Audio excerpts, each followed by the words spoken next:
poem class. Come on. We care about poetry at Notre Dame. Let's go. Yes, sir. Thank you. Great. All right. I love poetry. One thing that communities can't live without is culture, right? And one important part of culture is poetry. Let's go. I'm quoting Marx, so shut the fuck up! Yay! Go Marx! Let's go Marx! Marx once wrote in the 18th Brumaire, "The social revolution of today cannot take its poetry from the past, but only from the future. It cannot begin with itself before it has stripped away all superstition about the past." So today, we're gonna do a little bit of poetry from the future. Poetry! Let's hear for poetry!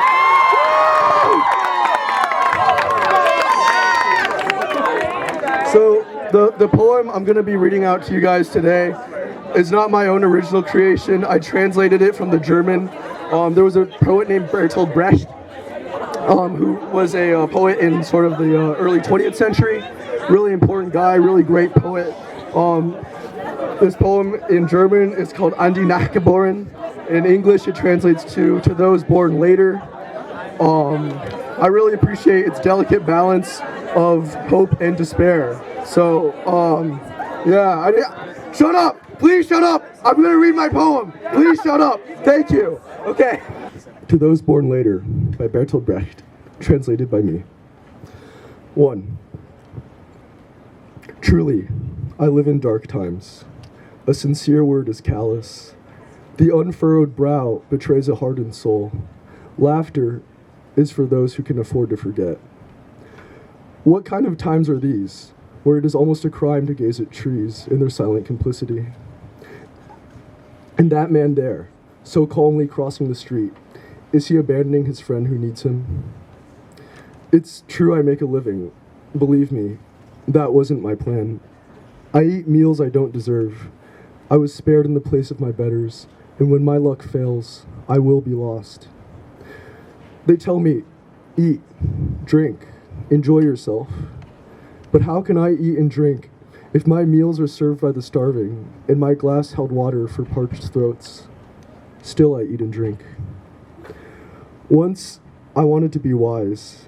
The old books said what was wise: to keep away from pain and to spend time without fear and to live without harm and to return evil with good and to ignore desire, to forget. That was what was said to be wise. All that I cannot do. Truly, I live in dark times. 2. To the city I came during protests when hunger ruled. With the mobs I came during uprisings, and I rose with them. So passed the time given to me on this earth. I made meals between battles, slept deeply between rioters. I was careless with my lover. Nature lost its beauty.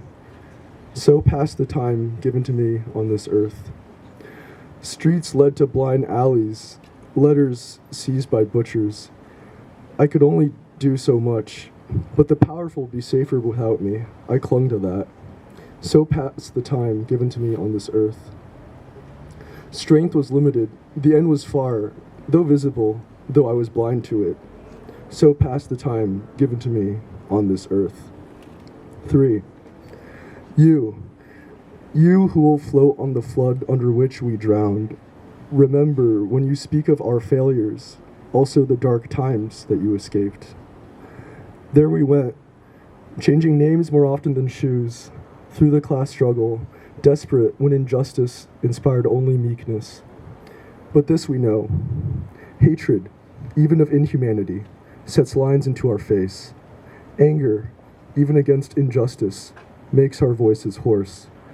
Oh, we, who wanted to make a world for humanity, could not ourselves be humane. But you, if the time comes when to be human can only mean to help, forget our trespasses.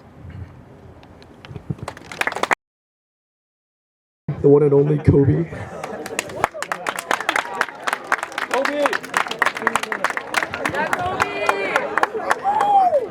Very nice poem, Tianle. Thanks. You're welcome. Okay.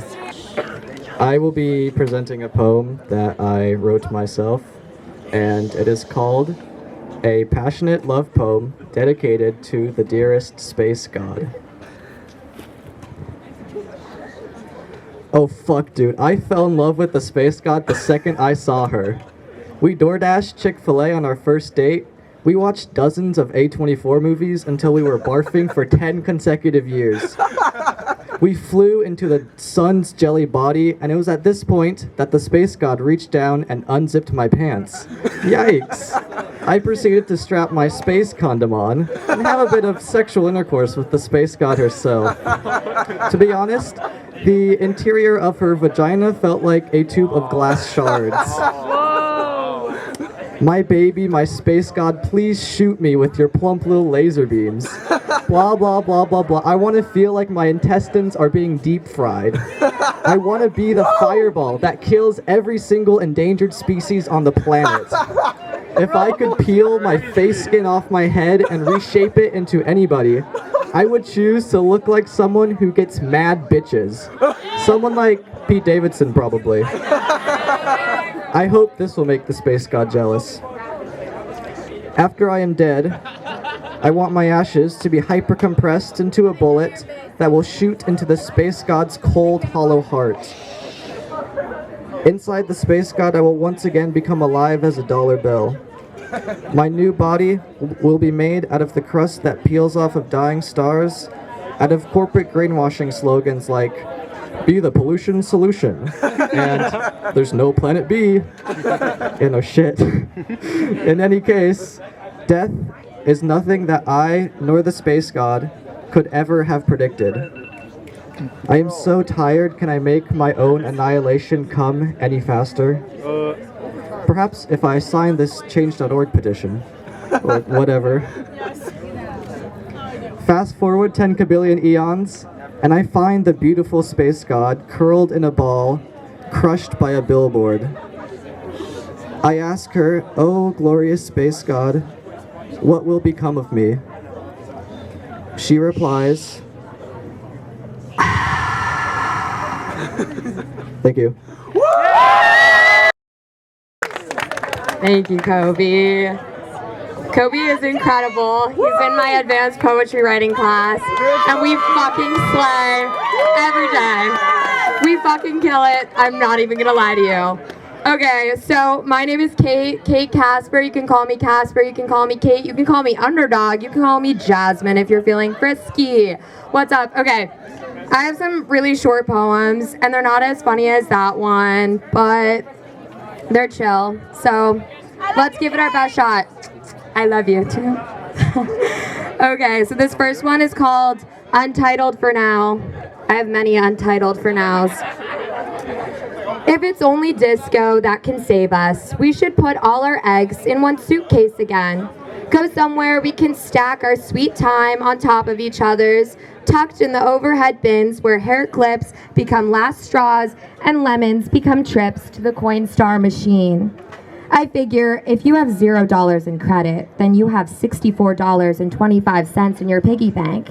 If you feel your eyelids floating into outer space, you're probably tweaking in the backseat of Lila's Toyota Prius. And if you like driving really, really fast, you'll play Desperado by Rihanna until your ears bleed. The truth is, if it's only disco that can save us, we're kind of fucked. Okay, next one. What do we think of that? Do we hate that? Do we love it? Thanks. This one's called Dylan. So if you meet a Dylan, don't mention my name. Don't mention my name. Okay. This is actually kind of fucked. I shouldn't have said that. Anyway. Okay. Dylan. When I'm 20 and time ceases to exist, I'll swim in the dead beach with no tide where moonlight once poured onto teenage faces. I'll crave skinny knit things to adorn my body and drape cords over jutting hips, tuck O-ring belts into the folds of skin that hang when I laugh. I am not naked. I am nude. I am cute. I am fat dipping where I should skinny.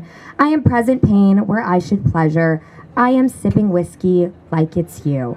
You are gnawing on a styrofoam cup, loitering at the end of a zero-gravity corridor with a mop in hand and a floor caked with grime. That fucking sucks.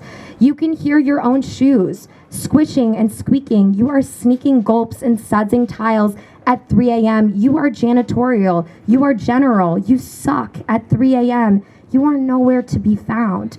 You missed a spot. When I'm 20 and time ceases to exist, I'll walk down some squeaky clean staircase, hang on to handrails for dear life, and wish you were there. Thank you, guys.